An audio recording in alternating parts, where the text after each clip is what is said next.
So you've won the lawsuit. The judge bangs the gavel, case closed, right? Well, not exactly. What happens next? How does the law actually, fix things?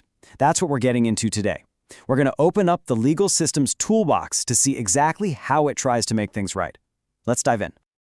All right, here's our game plan. First, we'll get an introduction to how the law makes things right. Then, we're going to talk money, the most common solution. After that, we'll see what happens when cash just won't cut it. We'll wrap up with some key rules you gotta know, and finally, we'll talk about how this all balances out to create something we call justice. Okay, Section 1, making things right. Look, every single time a court finds that someone was wronged, it needs a way to fix it. This is where we get into the fundamental tools the law pulls out to try and repair the damage. And really, this is the question that starts it all. Somebody breaks a contract. Somebody causes an accident. A court says, yep, you were wronged. But that's just the beginning. The real challenge, and the whole point of our discussion today, is figuring out, okay, now what? I love this analogy because it gets right to the point. The law's go-to tool is the hammer, and that hammer is money. It's simple, it's effective, and it works for most problems. But for those really tricky situations, the unique ones, the law has to reach for its specialized power tools, things that go way beyond just writing a check. Section 2. Show me the money. Right. The official legal term is damages, and it is, by far, the most common way a court tries to solve a problem. The idea is really straightforward. Use money to try and compensate the person who is harmed. And this is the absolute core principle. Compensatory damages are all about trying to put the person back in the exact financial spot they were in before anything bad happened. It's not about hitting the lottery, it's about being made whole again. So how does the law break this down? Well, on one side, you have special damages. Think of these as the itemized receipt of the injury. They're tangible, out-of-pocket losses you can prove. Medical bills, lost wages, car repairs. But on the other side, you have general damages. And this is for the stuff that doesn't come with a receipt. We're talking about pain and suffering. It's the law's way of trying to put a dollar figure on the real human cost of what happened. Then there's this entirely different category. Punitive damages are not about making the victim whole. They are all about punishing the wrongdoer. When a defendant's behavior was just completely outrageous, like intentional harm or serious fraud, a court can tack on this extra amount to send a crystal clear message, don't ever do this again. But, it's not a free-for-all. To stop things from getting out of hand, a lot of places put a cap on punitive damages. A pretty common limit you'll see in many cases is right here, $250,000. But, and this is a huge but, That cap can completely vanish. If the defendant's actions were especially terrible, we're talking specific intent to hurt someone or being under the influence of drugs or alcohol, then all bets are off. In those cases, the law basically says the punishment can be as high as it needs to be. All right, Section 3. Orders, not cash. So we've talked about the law's hammer. Now let's talk about those power tools. What happens when a check, no matter how big, just can't fix the problem? This is where a different kind of justice, what we call equity, steps in. Seriously, think about it. What if someone agrees to sell you a priceless, one-of-a-kind painting and then backs out? Or what if your neighbor decides to start dumping their trash on your lawn every single day?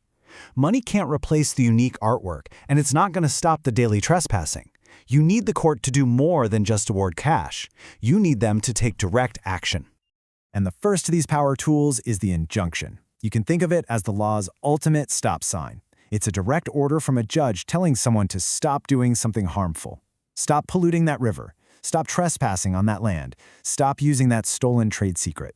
It's an incredibly powerful way to prevent harm from continuing.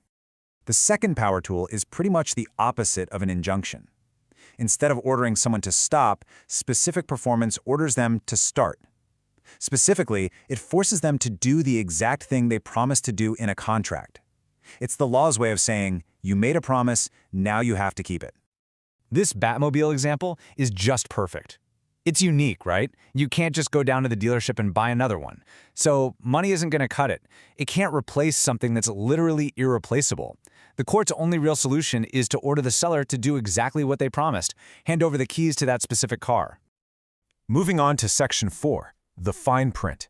Now, getting a remedy isn't automatic. There are some really important rules in place to make sure the system is fair to everybody involved. This is the fine print, and you absolutely need to know it. So this first rule is a big one. You can't just sit back and watch your damages pile up. The law says you have a responsibility, a duty, to take reasonable steps to minimize your losses. This duty to mitigate is just a common sense principle that applies across the board. And here's the perfect way to think about it. Someone hits your car and cracks the radiator. That damage is on them. But if you see the steam pouring out and decide to keep driving anyway and you completely destroy the engine, well, that extra damage is on you. You can't get compensated for a harm you could have pretty easily avoided just by pulling over. Now, when you're asking a court for one of those powerful, equitable remedies, like an injunction, you'd better make sure you deserve it. Because if you've also been acting unfairly in the same situation, the court might just refuse to help you. It's based on this old idea that you have to come to court with clean hands. And here are two classic examples of that. The unclean hands doctrine basically says you can't ask the court to fix a problem if you were being shady in the very same deal. And laches is all about timing. You can't just sit on your rights for years and years, let evidence disappear, and then suddenly file a lawsuit when it's become impossible for the other person to defend themselves. Finally, let's look at two important contract remedies. Think of rescission as the giant undo button. It cancels the entire contract, usually because there was a huge mistake or some kind of fraud. Reformation, on the other hand, is more like a find and replace tool. It doesn't kill the deal, it just fixes a mistake or a typo in the written contract, so it matches what the parties actually agreed to. And that brings us to our final section. Justice, a balancing act. Because as we've seen, the world of legal remedies isn't some simple machine. It's a really complex, careful effort to restore balance and find an outcome that is, hopefully, fair. So let's just recap the big takeaways. The law's go-to tool is money, used both to compensate victims and sometimes to punish wrongdoers. When money just isn't the right tool for the job, courts can issue direct orders to stop an action or force one to happen. And the whole system is governed by these crucial rules of fairness to make sure everyone is playing by the same book. And this really leaves us with the ultimate question. The entire goal of this system is to make a person whole again, to restore what was taken from them. But after a devastating injury, a profound betrayal, or a life-changing loss, is that even possible? Can any amount of money or any court order ever truly erase a wrong? That is the deep and often unanswerable question that sits at the very heart of our search for justice.